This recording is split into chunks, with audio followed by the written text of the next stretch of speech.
เรียนเป็นกวนๆกันอยู่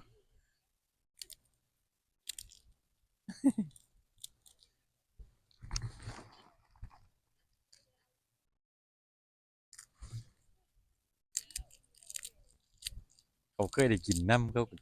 ว่าแต่เห็นเขามาพี่น้องแตกบึมๆลงมา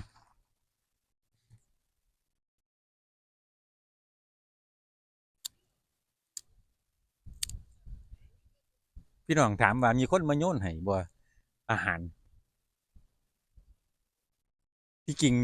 ที่ผมสังเกตหรือว่าผมเคยคุกคีแต่ว่ามันกับคนบ่ค่อยรู้กันเนาะพี่น้องเพียงแต่ว่าเคยเห็นเป็นคนนั้นคนนี้ซื่อเพราะว่าสิทธิส่วนบุคคลของประเทศเขาเจ้าเฮาก็บ่กล้าลุ่มล่ามบ่กล้าถามจะมีอยู่ประมาณ3-4คนพี่น้องที่เฮาเห็นอยู่เป็นประจำนี่ผมจะเบี่ยนกล้องไปให้เบิ่งเขาเจ้าโยนให้กินผมก็บ่กล้าจับกล้องโดนเพราะว่า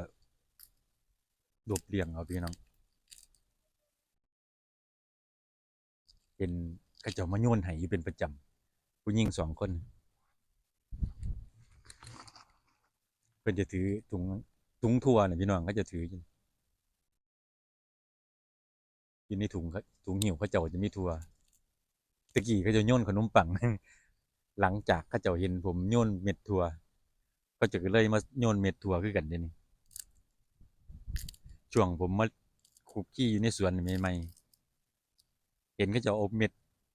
เอาก้อนขนมปังสี่เหลี่ยมหน่อยๆที่เขาจัดตามช็อปนะมาโยนให้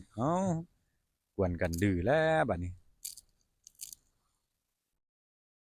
บ่ดื้อบ่ดื้อบ่ดื้อจอบทาตะไลกัดกันนะ